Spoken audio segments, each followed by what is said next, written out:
On the 28th of March, Jack and Isabel organized another amazing Webflow Meetup here in London. And I had the pleasure to give a talk. And I talked about how to create long lasting relationships with our clients.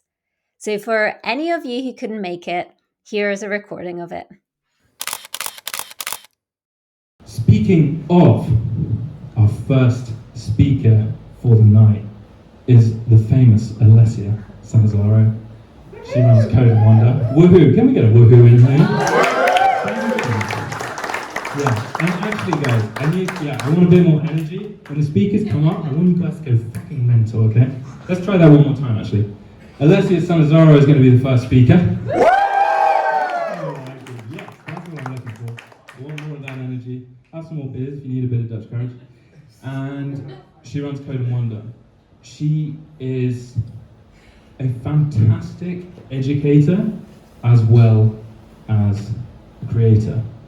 So I'm really, really excited to hear her talk, as you guys all should be too. Alessia, thank you for coming to speak.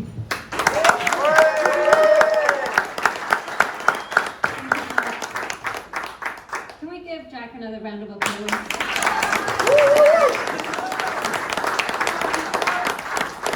Thank you so much. So my name is Alessia. I'm the co-founder of Code and Wonder, and today I'm going to be talking about long-term clients and how we engage them and how we maintain that relationship throughout the years. So first of all, yesterday I ran a poll just asking agencies and freelancers, what's your main source of income? Is it one-off projects and then you're done with a client? Or is it recurring revenue and retainers and subscriptions and creating that lasting relationship?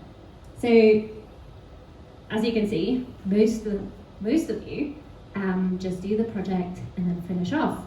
But let's see in the room. So how many of you work with clients as part of an agency or as a freelancer? Hands up. Most of you, great. And then keep your hand up if you only do project-based, and then once the project has launched, you kind of say goodbye to the client. Okay, great. So why is that? I feel like there's so much potential left out there. And if you look at the agency trends, one of the things that comes up where agency struggles the most is finding new clients. And that kind of makes sense because if you're saying goodbye as soon as you finish a project, then you need to replace these clients with a new one. So you're continuously looking for new clients, and that can be a struggle. So, here we go. Oh, the slides are a bit messed up, but you kind of get it. I've been running Code and Wonder for the past 7 years, 7.5 now. And out of experience, the best way to gain new clients is selling to existing previous clients, or just fostering that relationship and getting that continuous amount of work. This is a chart from Q1 that just went by, and as you can see, 50% of our work came from previous clients, and a third actually came from referrals from existing clients to new clients. So creating that relationship really, really helps in growing your agency and just peace of mind that some work will come up for you in the future. So part of our clients, we work with our clients for years, some of them on a monthly basis, like Birdie, Isa, and House. On a monthly basis, they're based on retainers, so pretty much every day, every week, we do work for them. And what kind of work, it really varies. Most of them are helping them with launching marketing campaigns, so creating landing pages, introducing new features to the site, growing the site. Like for example, Birdie, when we first started with them, it was just a few pages. Now they have over 100 pages, 3 different languages on the site. So they always need that support to design and create and expand the site. And other companies such as LSBU, Cop90, and Buzz, it's maybe not as regular, but they keep coming back for new work. We've in discussion to launch the 3rd site for LSBU. Cop90, we've been working with them on and off for 7 years. Fun fact, they were actually our very first client 7 years ago. And we launched a campaign for them just end of last year. So it's that relationship that you create and they keep coming back. So how do you do this if Webflow needs no maintenance? So one way that we always sell Webflow is, you can edit the site in-house. We can train your team to maintain the site and create new pages and so forth. You also don't need maintenance for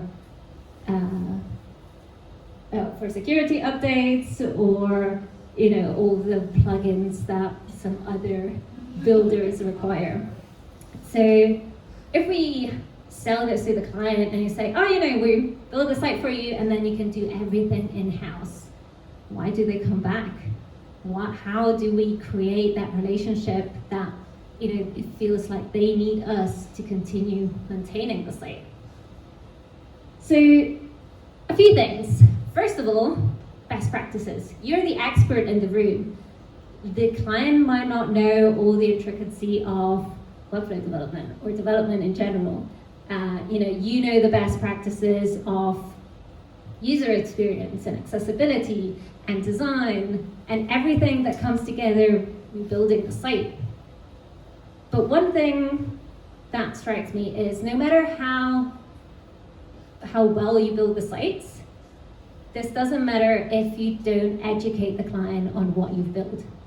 So you could build the most amazing site ever and the client goes, great, I'm gonna build all the new pages and I can do this by copy and pasting, changing classes, creating block 1, 3, 4, 5, and everything is gonna be fine. Because they don't know the best practices. You haven't educated them of what's good or bad and how that affects the site itself and the performance of the site. So not only when you kind of pass on the site, you go, here you go, great work, thank you very much, see you soon. It's always good to educate the client on everything you did and all the value that you brought, because that doesn't necessarily come across straight away, or they might just not know. So I feel like that's one of the most important things that we do with clients in order to retain that relationship. And once they understand the value that we bring, and sometimes it's just consultancy, they might create a new pages and then they say, can you just check it over and make sure everything is okay? And that's the third point. Oops, didn't go, oh well. Reliability. So always knowing that there's someone there to check that everything is okay, that all the best practices are ticked off, that the site is performing, and to help them if they ever need any help or trouble, or they change something and they mess something up, and that happens too. But also having someone to help them grow as a company. So yeah, they just know that someone is in their corner and doing their best work. And at the end of the day, you're the experts, so they need you. So I'll keep this short. So key takeaways, yes, when you end a project, it's always communicate that you can stay on, that you can support them. Because whenever I talk to other maybe smaller agencies, one thing that strikes me is like, oh, we never talk about support packages or maintenance. And we're just expecting the client to come to us to say, can you help us? So always communicate and give that option. We always say, you don't need this, but if you ever want to, here are the packages and you can pick one of them. And second is share your knowledge. So always say the value that you're bringing, the best practices, how they should run the site. Always find sometimes we're a bit gated. We're like, oh, we don't want to tell all of our secrets because then they can do it. But it's actually the opposite. If they know how much work it goes and how much knowledge you have to make it work, then that makes it even better for you because they want you on their corner and building their site and helping them out. And well, I guess that goes into educating the client of everything that you do. So that's my quick one. I've heard from Jack that we're doing Q&A afterwards, so hold your questions. And thank you so much.